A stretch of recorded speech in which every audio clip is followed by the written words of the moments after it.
Have you ever wanted to send that one message? The message that would finally make them realize what they're losing? The message that would make them stop pulling away? The message that would bring them back? If you've ever been involved with someone who constantly moves closer and then suddenly creates distance, you know how emotionally exhausting it can be. One moment, everything feels perfect. They're opening up, they're texting you every day, they're making plans for the future. And just when you start believing the connection is becoming real, they disappear emotionally. Sometimes it's gradual, sometimes it happens overnight. But either way, you're left staring at your phone, wondering what changed. And that's usually when most people make the biggest mistake of all. They start chasing. They send paragraph after paragraph. They ask for reassurance. They demand answers. They try to convince the other person to stay. Because when you're afraid of losing someone, chasing feels natural. It feels like love. It feels like effort.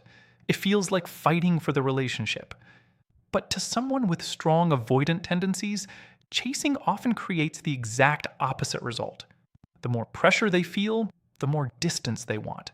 The more emotional demands they sense, the more they retreat into themselves. And here's what makes this so painful. Many avoidants don't leave because they stopped caring. In fact, some of them pull away precisely because they care more than they're comfortable admitting. The connection starts feeling important. The emotions become harder to control. The possibility of vulnerability becomes real. And suddenly their old protective patterns begin taking over.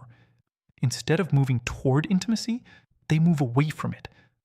Not because they necessarily want to lose you, but because distance feels safer than emotional exposure. This is the part that most relationship advice completely misses. People assume that if an avoidant is pulling away, you need to fight harder for their attention. But often the opposite is true. The more you chase someone who fears emotional pressure, the more their nervous system interprets the relationship as something they need to escape from. That's why the texts we're going to talk about in this video are different. They're not manipulative. They're not mind games. They're not designed to trick anyone. Instead, they do something much more powerful. They remove pressure. They create emotional space. And they allow an avoidant person to experience something they rarely feel during conflict: the freedom to choose connection on their own. Because here's the truth many people discover too late. An avoidant rarely misses being chased, but they often miss the person who made them feel emotionally safe, the person who didn't try to control them, the person who understood that real connection cannot be forced. And when that safety is gone, that's often when they begin thinking about you again. So if you've been wondering what to text an avoidant after they've pulled away, if you're tired of sending messages that get ignored, and if you're ready to understand what actually works instead of what feels emotionally satisfying in the moment, then stay with me. Because the first text we're about to discuss is surprisingly simple, yet it has helped many people stop the cycle of chasing and start rebuilding attraction in a way that feels natural instead of forced. The first text that often works surprisingly well with avoidant people is not emotional. It's not dramatic. And it's definitely not the text most people feel like sending. Because when someone pulls away, your heart wants answers. You want to know where you stand. You want reassurance. You want certainty. But avoidants often experience those conversations very differently. What feels like a reasonable request for closeness to you can sometimes feel like pressure to them. And pressure is usually what they're trying to escape. That's why the first text is so powerful. It sounds something like this: "Hey, no pressure to respond right away. Just wanted to say I hope you're doing well." That's it. Simple, respectful, no guilt, no accusations, no hidden agenda, no emotional traps. Now, some people hear that and immediately think, that's too simple. It won't make them come back. I need something stronger. But that's exactly why so many people stay stuck. They're focused on getting a reaction instead of creating an environment where reconnection feels safe. Remember, avoidants often expect one thing when they pull away. They expect pursuit. They expect frustration. They expect messages asking where they've been. They expect emotional pressure. So when they receive a calm message that asks for nothing in return, it stands out. Because suddenly the interaction feels different. There's room to breathe. There's room to think. There's room to miss you. And that last part is incredibly important. People rarely miss what is constantly chasing them, but they often start noticing the absence of something when it's no longer demanding their attention. Think about it. If every conversation becomes about the relationship, if every text becomes about fixing the distance, if every interaction carries emotional weight, the avoidant begins associating communication with stress. But when a message feels light and safe, that association starts changing. Now, here's where many people sabotage themselves. They send the pressure-free text, and then 5 minutes later, they send another, then another, then another. The original message loses its power because the pressure immediately returns. The text works because it communicates confidence. It says, I'm not trying to force anything. I'm not trying to control your response. I'm simply reaching out as a person who cares. That energy feels very different, and avoidants notice the difference, even if they don't immediately respond. One of the biggest misconceptions about avoidance is that silence means they don't care. Sometimes silence means they're processing. Sometimes it means they're conflicted. Sometimes it means they're trying to understand feelings they don't know how to express. And sometimes it means they're watching whether you'll react the same way everyone else did, watching whether the relationship will become another source of pressure, watching whether it's actually safe to come closer again. That's why patience matters. Not because patience guarantees they'll return, but because impatience almost guarantees you'll push them further away. The goal isn't to convince someone to come back. The goal is to stop creating the conditions that make them want to run. And this first text does exactly that. It removes the emotional weight. It lowers defensiveness. It creates space. And sometimes, space is the very thing an avoidant needs in order to realize the connection meant more than they admitted. But this next text goes even deeper, because it addresses one of the biggest fears many avoidants carry beneath the surface, a fear that most people never even notice. And when used correctly, it can completely change the emotional dynamic between you. One of the biggest reasons avoidants pull away isn't because they want less connection. It's because they fear losing themselves inside the connection. Most people never realize this. They assume avoidants are afraid of love, afraid of commitment, afraid of relationships. But for many avoidants, the deeper fear is something else entirely. The fear of being trapped, the fear of disappointing someone, the fear of not being able to meet emotional expectations, the fear that once someone gets too close, they'll lose their freedom, their independence, or their ability to breathe. And because they rarely talk openly about these fears, people often misunderstand their behavior. When an avoidant needs space, others may see rejection. When an avoidant becomes quiet, others may assume they no longer care. When an avoidant pulls back, others may think they're emotionally detached. But underneath all of that, there is often a person struggling with emotions they don't know how to manage. A person who wants connection, yet feels overwhelmed by it at the same time. And that's where the second text becomes incredibly powerful. It sounds something like this. I understand if you need some space. I just wanted you to know there's no pressure from me. Notice what this message does. It doesn't beg, it doesn't demand, it doesn't ask for explanations. Instead, it communicates understanding. And understanding is something many avoidants experience very little of in relationships. Most of the time, when they pull away, people react with anger, or frustration, or panic, which only confirms what the avoidant already fears. Getting close to someone always leads to pressure.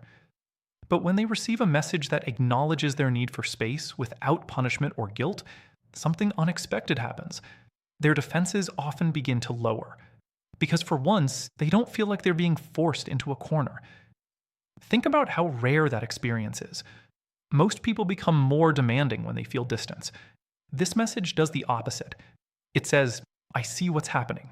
I'm not fighting you. I'm not trying to control you. And that can feel surprisingly safe. Now, this doesn't mean you should become endlessly available. It doesn't mean waiting around forever. And it definitely doesn't mean accepting unhealthy behavior. There's a huge difference between understanding someone and abandoning your own needs. Understanding says, I respect your experience. Self-abandonment says, my needs don't matter. Those are not the same thing. The goal here isn't to sacrifice yourself. The goal is to stop turning every moment of distance into a battle. Because battles create winners and losers. But relationships require something different. They require emotional safety. And for avoidance, emotional safety often starts with feeling accepted rather than judged. What's interesting is that many avoidants secretly expect rejection. They expect people to eventually become angry with them, disappointed in them, fed up with them. So when someone responds calmly instead of emotionally attacking them, it creates a very different emotional experience. Suddenly, the relationship feels less threatening. And when something feels less threatening, people naturally become more open to it. That's why this text isn't really about the words. It's about the energy behind them. The energy says, I care about you, but I'm not trying to force you. That combination is incredibly rare and incredibly powerful.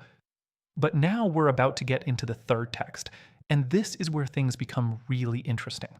Because this message triggers something that many avoidants don't expect. It creates curiosity. It creates reflection. And in many cases, it's the moment they begin wondering whether pulling away was actually the right decision.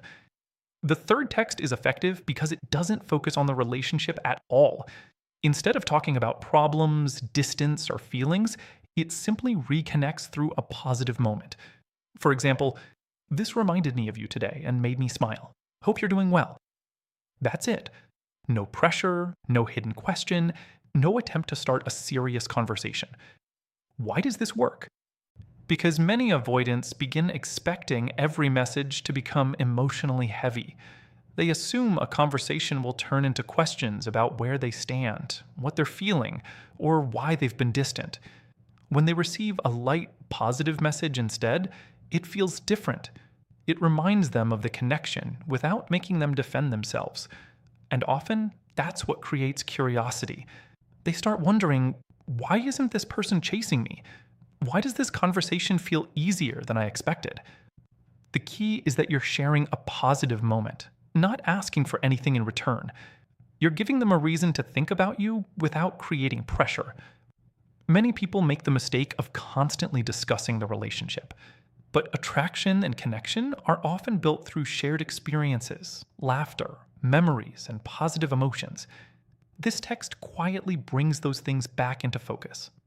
And for an avoidant, that can be much more powerful than another emotional discussion. The final text is perhaps the most important of all, because it communicates confidence, self-respect, and emotional maturity, qualities that often make someone far more attractive after distance has occurred. The fourth text is probably the hardest one to send, not because the words are complicated, but because it requires something most people struggle with when they're emotionally attached to someone: letting go of the need to control the outcome. By the time many people reach this stage, they've spent weeks or even months trying to understand what happened. They've replayed conversations in their head. They've analyzed every text message. They've wondered whether they said the wrong thing, whether they were too emotional, not emotional enough, too available, not available enough. And somewhere in that process, they start believing that if they can just find the perfect words, they'll finally get the avoidant to come back. But relationships rarely work that way. Because the truth is, no text message can force someone to choose connection. No message can heal years of emotional patterns. No perfectly crafted sentence can make someone ready for intimacy if they aren't willing to face their own fears. And that's exactly why this final text is so powerful, because it stops trying to force what cannot be forced. It sounds something like this: I've enjoyed the connection we shared. Whatever happens, I genuinely wish you the best. At first glance, it doesn't seem revolutionary. In fact, many people read it and think, that's it? But look more closely. This message communicates something extremely rare. It communicates emotional strength. It says, I valued what we had. I'm grateful for the experience. But my happiness doesn't depend on controlling your decision. That energy is powerful because when someone is constantly chasing, they're often communicating fear: fear of loss, fear of abandonment, fear that they'll never find this kind of connection again. And fear has a way of creating pressure, even when it's unspoken. But this message communicates something entirely different. It communicates peace. And peace is attractive, especially to someone who has spent their entire life running from emotional pressure. Think about it from the avoidance perspective. They're expecting another message asking where they stand, another attempt to pull them back, another emotional conversation they don't feel ready to have. Instead, they receive a message that acknowledges the connection while also respecting their freedom. Suddenly, the dynamic changes. For perhaps the first time, they're not focused on escaping pressure. They're simply left alone with their thoughts. And that's where something interesting often happens. Without constant pursuit, they finally have space to feel the absence of the relationship. They have space to remember the good moments, the conversations, the laughter, the comfort, the person who cared about them. Many people don't realize this, but avoidants often suppress emotions while they're feeling overwhelmed. Distance can sometimes allow those emotions to surface. The feelings they pushed aside become harder to ignore. The connection they took for granted becomes more visible. And that's why some avoidants come back after a period of space. Not because someone convinced them, not because someone chased them, but because they arrived at the decision themselves. Now, it's important to understand something. These 4 texts are not magic formulas. They're not guarantees. No text can guarantee that another person will return. Anyone who promises that is selling a fantasy. What these messages actually do is much healthier. They remove pressure. They create emotional safety. They allow connection to happen naturally instead of forcefully. And perhaps most importantly, they help you maintain your self-respect in the process. Because the healthiest relationships are not built through chasing. They're built through mutual choice. 2 people choosing each other freely, again and again. If someone comes back only because they were pressured into it, the underlying problems usually remain. But if they come back because they've genuinely reflected on the connection and chosen it for themselves, that's a very different foundation. So if you're dealing with an avoidant who has pulled away, remember these 4 texts. Text number 1, remove pressure. Text number 2, sow understanding. Text number 3, create positive connection. Text number 4, respect both yourself and their freedom. Because sometimes the most powerful thing you can do isn't convincing someone to stay. It's creating the kind of emotional environment where staying becomes their own decision. And when that happens, the connection is often far stronger than anything chasing could ever create. If this video helped you understand avoidant behavior better, don't forget to like, subscribe, and share your experience in the comments. Have you ever had an avoidant come back after you stopped chasing?